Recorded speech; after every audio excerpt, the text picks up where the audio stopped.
السلام عليكم ورحمة الله وبركاته. اليوم غادي نديرو تحليل تحركات واهداف اللاعبين المغاربة مع التقييم وجديد الاخبار وما الى ذلك، وكما العادة داكشي غادي يكون خفيف ظريف خفا زربان بالمختصر المفيد. وقبل ما نبداو بغيت نبارطاجي معاكم واحد الهدف الجميل والرائع ديال المغربي عبد الحميد الصابر مع نادي فيورنتينا، اللي كان من ضربة خطأ ومن مسافة تعتبر بعيدة الى حد ما، واللي كان ضد نادي غروسيتو تحديدا في الدقيقة 71 بعد ما صفة بروساج ناضي بالمليمتر مقوسة حتى في الزاوية 90 المعشش فيها ابليس اللاعين، بوم له زنبيه الحارس الايطالي فرانسيسكو رافاييلي. وهذه طبعا احسن بدايه يمكن يبدا الصابر عبد الحميد مع ناديه الجديد فيورنتينا. ثم هنا كما كيبان لنا كيحتفل مع زميله المغربي الاخر سفيان امرابط. وبما اننا جبدنا نيت المحارب سفيان، فبعد هذه المباراه كان خرج بواحد التصريح مهم جدا واللي كان بخصوص انتقاله وما الى ذلك، وقال فهاد الصدد واللي بين قوسين التصريح ديالو كما كيبان لكم بالواضح بارطاجاه الصحفي الايطالي فابريزو رومانو، واللي قال فيه باختصار بانه ما عرفش واش غادي ينتقل هذا الصيف، وعلى حساب كلامه ايضا قال بانه يمكن يستمر مع نادي فيورنتينا هذا الموسم. وطبعا هذا كيبقى تصريح دبلوماسي عادي جدا كيخرج به اي لاعب كما كان، بحيث منطقيا وعقلانيا ما يمكنش يعطيك راس الخيط، وهذا الشيء راه جاري به العمل. الزائد كيكون هناك نوع من الاحترام للفريق وللجمهور اللي محسوب عليه حاليا، لانه مادام مازال ما تحسمات الصفقه بشكل رسمي اذا لا داعي باش يخرج باي تصريح ويقول انه غادي ينتقل، والا غيكون للامانه تصريح هاوي. المهم فابريزي رومانو اليوم طلع عاوتاني بتدوينه واكد مره اخرى بان الدولي المغربي سفيان امرابط عطى الموافقه ديالو للانتقال لنادي مانشستر يونايتد الانجليزي، بل اكثر من هذا المحادثات بدات من شهر يونيو الماضي، اضافه الى انه تجاهل لك العروض من السعوديه اللي كانت مغريه ماليا بزاف، وزادوا قال بانه حد الان مازال مانشستر يونايتد ما تقدم بحتى شي عرض رسمي، والسبب ببساطه وهو بعد ما تعاقدوا لك مع المهاجم هولاند، الان خاصهم يساينوا مغادره احد اللاعبين، يا اما البرازيلي فريد او الهولندي دوني فان بيك، اللي هذا الاخير بغاتو ريال سوسيداد على سبيل الاعاره. اما فريد فهناك رغبه من فولهام وروما باش يتعاقدوا معاه. عاد ديك الساعه مانشستر يونايتد غادي تقدم لك بعرض رسمي لنادي فيورنتينا باش يتعاقدوا مع المغربي امرابط سفيان، اللي هذا الاخير كما عارفين اتفق لك مع المان يونايتد على جميع التفاصيل. يعني الشياطين الحمر كما قلنا في العديد من المناسبات غادي ندق دقه في التعاقدات. ودابا ندوزو عند عبد الصمد الزلزولي اللي اليوم لعب مباراه وديه ضد الميلان، واللي كان شاركوا فيها المدرب تشافي هرنانديز كاساسي، وبين قوسين اللي تفرج في الماتش تحديدا في الشوط الاول اللي كان لعب فيه او حتى اللي شاف ملخص ديال التحركات ديالو اكيد غادي يوافقني رايي بنسبه 100% بانه قدم مستوى رائع جدا، بل وغادي وكيربح نقاط مع المدرب الاسباني تشافي اللي هذا الاخير مراهن عليه كما عارفين كاملين. ولكن عندي واحد الملاحظه شخصيه، وهو الزلزولي حبذا يزيد يخدم اكثر على اللمسه الاخيره وما قبل الاخيره، بحيث بعض المرات كيدير الصعب اللي ما يقدرش يديروا اي لاعب اخر، ولكن فاش كيوصل الساله اللي هي انهاء الهجمه او ما قبل الانهاء للاسف كتمشي له الكره، وهذا الشيء كالعاده غادي نشوفوه كاملين عمليا، مثل هذه اللقطه الاولى اللي كيستلم لك الكره وكيراوغ لك المدافع اللي من بعد تغلب عليه في الصراع البدني، وحنا عارفين الزلزولي ما شاء الله اللهم بارك وزيد في ذلك بدنيا ناضي الطوب ما شاء الله. المهم بعد ما تغلب لك على المدافع ودار الصعب وتوغل للامام واصبح هو اللي كيقود حاليا الهجمه، للاسف في اخر المطاف التمريره ديالو ما كانش دقيقه. ايضا في لقطه اخرى كيستلم لك الكره وكعادته بالمراوغه هرب لك على جوج مدافعين اللي كانوا واقفين عليه، غير هو كان سبق الكره اكثر من اللازم، فلو كان عبر المراوغه ديالو حط الكره حداه كان غادي فرابيا مباشره في شباك الحارس مايك ماينان. وعاوتاني حتى هذه اللقطه ايضا نفس البلان بالملي، يعني اللي باغي نوصل وهو عبد الصمد لو خدم على هذه النقطه غادي يولي ايجابي جدا على المرمى، واوتوماتيكيا الاسهم ديالو غادي ترتفع بشكل اكبر. وبالمناسبه هذا الشيء اللي كان كيعاني منه ايضا اللاعب البرازيلي فينيسيوس في بداياته مع الملك الميرينغي ريال مدريد. ايضا عبد الصمد عنده واحد الميزه اللي ما عندش الاجنحه اللي كاينين في برشلونه حاليا، وهو كيقوم بالادوار الدفاعيه بشكل جيد جدا، وهذا الشيء راه كنبين عليه منذ المباراه ديال ارسنال. ايضا على مستوى الشخصي عجبتني واحد اللقطه ديالو بزاف بزاف بزاف، وهي فاش هنا استقبل لك الكره بشكل ممتاز، صيفط لك المدافع الاول بحالاته ثم الثاني بتمويه جسدي رائع، ثم كيتوغل العمق ومن بعد كيلعب لك الاندو مع زميله في الفريق، ولكن هنا للاسف هربات عليه الكره. عموما زلزولي عبد الصمد لحدود هذه اللحظه دار ماتشات كبار وبين حد الان على انه عنده مكانه في الفريق الكتالوني. اما التقييم ديالو كما كيبان لكم بالواضح فتحصل على 6.6، وكذلك لامين يامال اللي دخل في الدقيقه 67 فخدا تنقيط 6.7، واللي كالعاده قوه هذا اللاعب هي فاش كيكون قادم من الخلف، بحيث ديما كيخلق راسو المساحه وكيلعب لك على البروساج في الزاويه اللي كتكون بعيده على الحارس، وهذا الشيء راه درنا عليه سابقا بالتحليل في ايام فاش كان كيلعب في بطوله اليوروبا ليغ للشباب. المهم من بعد هذه المباراه المدرب تشافي اكد ديك الاخبار اللي كنت قلتها لكم سابقا بان ديمبيلي عثمان قريب جدا من الانتقال للنادي الباريزي باريس سان جيرمان، بحيث تشافي في التصريح ديالو قال بان ديمبيلي اخبرهم برغبته بمغادره برشلونه والانتقال للنادي الباريزي، واللي كيزيد ياكد بان ديمبيلي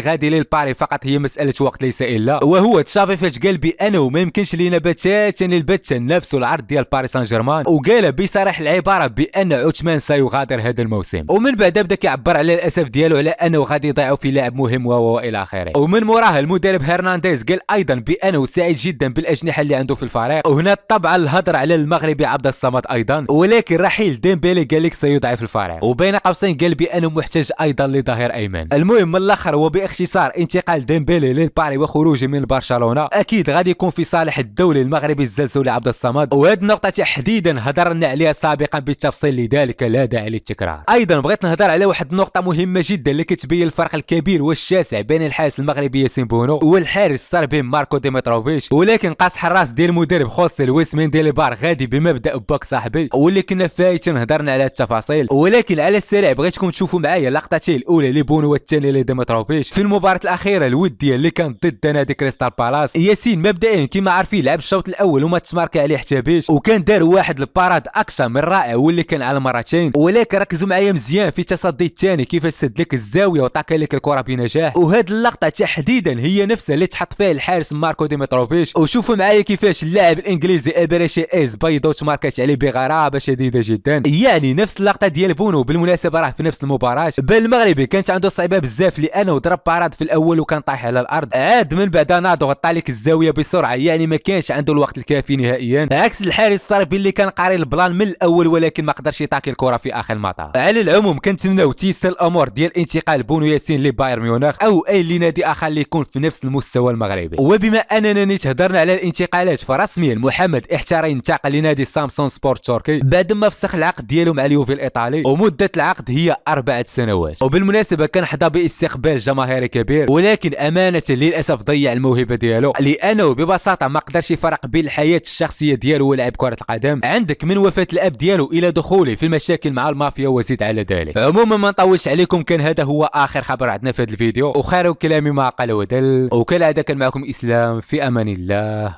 ومع السلامه.